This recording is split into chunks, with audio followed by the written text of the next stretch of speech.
नमस्कार, मी मंगल जोशी. पुन्हा एकदा तुम्हा सर्वांचं आपल्या यूट्यूब चॅनलवर मनापासून स्वागत करते.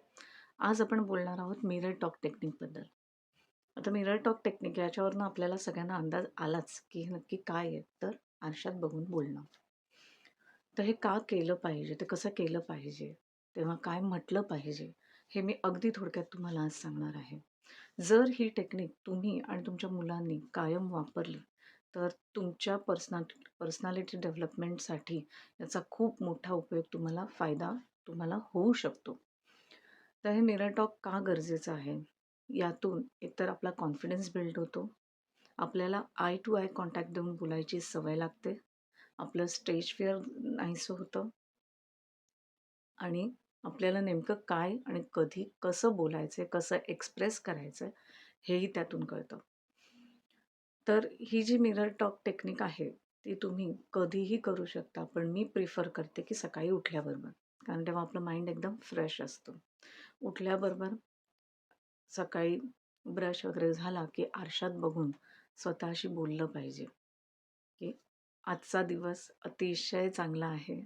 मला आज खूप छान वाटतंय. मला आज खूप फ्रेश वाटतंय आणि सुरुवातीला त्या परमेश्वराचे आभार मानायला विसरू नका, की "हे परमेश्वरा, तुझे मी खूप खूप आभार मानतो, की आज पुन्हा एक नवीन दिवस माझ्या आयुष्यात तुझ्यामुळे आला." तसंच या या ही टेक्निक करताना, मिरर टॉक टेक्निक करताना तुम्हाला अशी वाक्य वापरायची आहेत, जी तुमच्यासाठी, तुमच्या पर्सनल डेव्हलपमेंटसाठी आहेत. स्वतःबद्दल चांगलं बोलायचं आहे, पॉझिटिव्ह बोलायचं आहे. कुठेही नकारात्मक भावना ठेवायची नाही किंवा कुठेही नकारात्मक काहीही बोलायचं नाही. मग तुम्ही इंग्लिशमध्ये बोला, मराठीत बोला, चालेल. पण पॉझिटिव्ह बोला. आजचा दिवस अतिशय चांगला आहे. मी आजचा दिवस कालच्या दिवसापेक्षाही अतिशय पॉझिटिव्हली स्पेंड करणार आहे, घालवणार आहे. मी अतिशय चांगली कामं आज करणार आहे. मी खूप छान दिसते. मला खूप बरं वाटतंय. मी सगळ्यांशी चांगलं बोलणार आहे. मी चांगला विचार करणार आहे.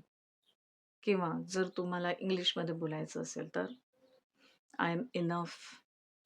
I am loved. Today is a great day. I am better than I was yesterday.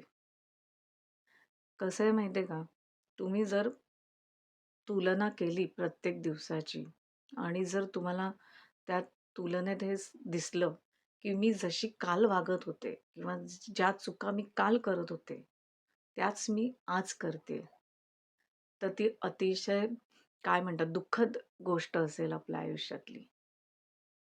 कायम कालच्या दिवसापेक्षा आजचा दिवस चांगला आणि वेगळा असला पाहिजे.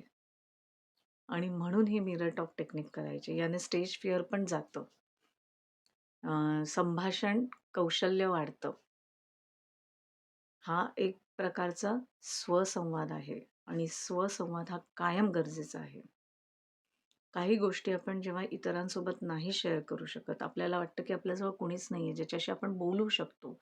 त्यावेळी तर मिरर टॉक जरूर करा. बोला स्वतःशी, माझं काय चुकलंय? जर तुम्हाला एखाद्या चुकीबद्दल दुसऱ्याकडे माफी मागायला संकोच वाटत असेल, तर ठीक आहे. तुम्ही इथे स्वतःशी बोलताना म्हणा, की "बाबा आज मी चुकले. मला अमुक-अमुक व्यक्तीला असं नव्हतं बोलायचं, पण मे बी रागाच्या भरात ते बोलून गेले, तर मी त्याची मनापासून माफी मागते." ह्याने तुमचं वाईट तर नक्कीच होणार नाही. काही झालं तर चांगलंच घडेल. त्यामुळे ही टेक्निक नक्की फॉलो करा. तुमच्या मुलांना फॉलो करायला सांगा. मुलांचं कसं आहे ते नेहमी आपल्याला फॉलो करत असतात. जर तुम्ही स्वतःहून हे करायला लागलात, की मुलं आपोआप करणारच आहेत. त्यासाठी आधी तुम्ही हे केलं पाहिजे. तर आजपासून लगेच ही मिरर टॉक टेक्निक करायला सुरुवात करा. आरशासमोर छान उभे राहा. छान जरा तयार होऊन उभे राहा, की तुम्हाला तुमच्याकडे बघितल्यावर आधी समाधान वाटलं पाहिजे, आनंद वाटला पाहिजे, फ्रेश वाटलं पाहिजे आणि मग सुरू करा बोलायला. मी अतिशय छान आहे. मी अतिशय शांत आहे. मी खूप समाधानी आहे. मी बोललेलं सगळ्यांपर्यंत पॉझिटिव्हली जातं. इतर लोकं जे बोलतात ते माझ्यापर्यंत पॉझिटिव्हली येतं. कारण बरेच वेळेला असं होतं, की आपल्या मनात काही नसतं. आपण साधंसं काहीतरी वाक्य बोलतो आणि समोरची व्यक्ती त्याचा काहीतरी वेगळाच अर्थ काढते. तर ह्या ज्या काही गोष्टी आहेत, त्या या मिरर टॉकच्या वेळी करा. नक्की करा. याचा तुम्हाला लगेचच फरक जाणवायला सुरुवात होईल. पण ही गोष्ट करताना मनात किंतु परंतु नको. स्वतःबद्दलही नाही आणि या टेक्निकबद्दलही नाही. पूर्ण विश्वासाने, पूर्ण पॉझिटिव्हली ही गोष्ट करा आणि मला नक्की सांगा, की केल्यावर तुम्हाला तुमच्यात कसा-कसा फरक जाणवला ते. आज आपण इथेच थांबणार आहोत. जर माझा चॅनल सबस्क्राईब केला नसेल, तर नक्की माझा चॅनल सबस्क्राईब करा, लाईक करा, कमेंट करायला विसरू नका, शेअर करा आणि अशाच एका अनोख्या बरोबर आपण भेटणार आहोत पुढच्या व्हिडिओमध्ये. तोपर्यंत काळजी करू नका, काळजी घ्या. हसत राहा. नमस्कार.